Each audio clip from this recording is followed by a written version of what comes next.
I said I was one of the founding members of the Armenia Caucus and worked for protecting the rights of the people of Artsakh for so many years with the ANCA and Armenia Caucus and so many members of Congress and Armenia diaspora here in the United States. So what's happened in the last week or so is very difficult for me to talk about. The sense of loss is really terrible.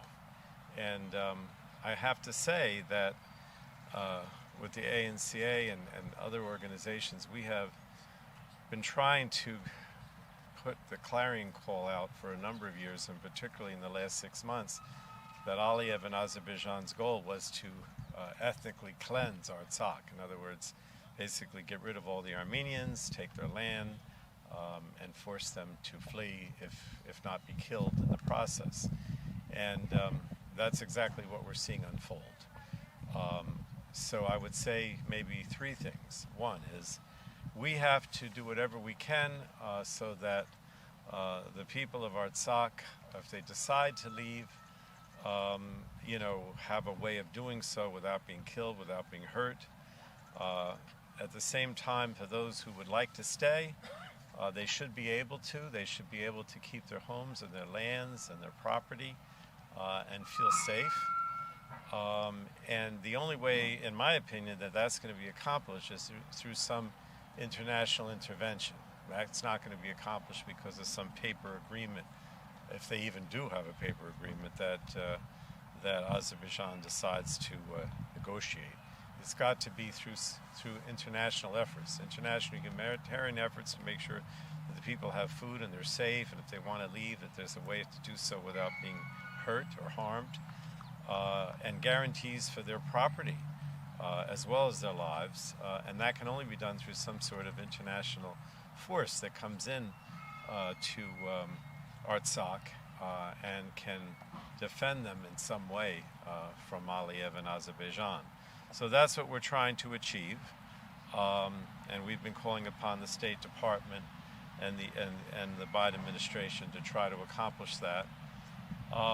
But I also want to go beyond that, because I have to be honest, my fear goes beyond Artsakh.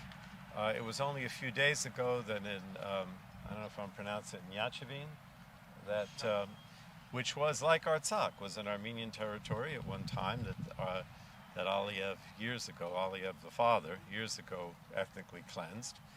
And it's clear that when Erdogan met with Aliyev in Nyachevin about a week or so ago, that they were putting out rhetoric about seizing the southern part of Armenia.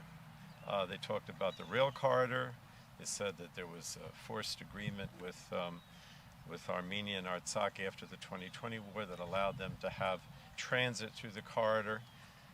But that was a forced agreement, and it certainly doesn't involve seizing the territory. So my fear is that this goes beyond. This is not only that we need to protect Artsakh and those who remain, but also that we need to use, as I came in, that the United States has to be forceful and use sanctions and specific acts, no waiver of Section 907, sanctions, clear actions that will indicate that the United States is going to come to the support of Armenia if there's any further intrusions on the territory of Armenia itself, including the southern part. I have absolutely no doubt that the goal here is to wipe not just Artsakh off the map, but to wipe Armenia off the map. I mean, that's the goal here. Anybody who thinks otherwise, in my opinion, is kidding themselves. And so our goal is not only for an international force to protect the people of Artsakh and the humanitarian assistance, but also some sort of security guarantee between the United States and Armenia, that Armenia itself is not threatened, particularly the southern part of Armenia.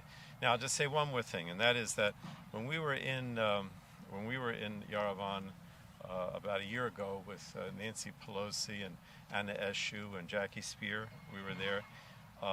We were basically told at the time by Pashayan that they were willing to, that they wanted more security efforts on the part of the United States. And that's got to proceed. In other words, whether that means, security assistance in terms of weaponry, in terms of training, or ultimately in terms of some sort of security guarantee, that has to proceed as well, because that's the only way that Armenia is going to be able to remain a free and democratic nation, is if ultimately they join NATO and they become part of the Western Alliance. I know I've already said too much, but I know that your focus today is on Artsakh, and I don't mean to take away from it. We have to do all the things that are said, but we can't lose sight of the fact that this is not just about Artsakh. There's a much larger plan here that involves Armenia itself, and that we need to move full force and quickly towards protecting Armenia as well. So thank you, Murat.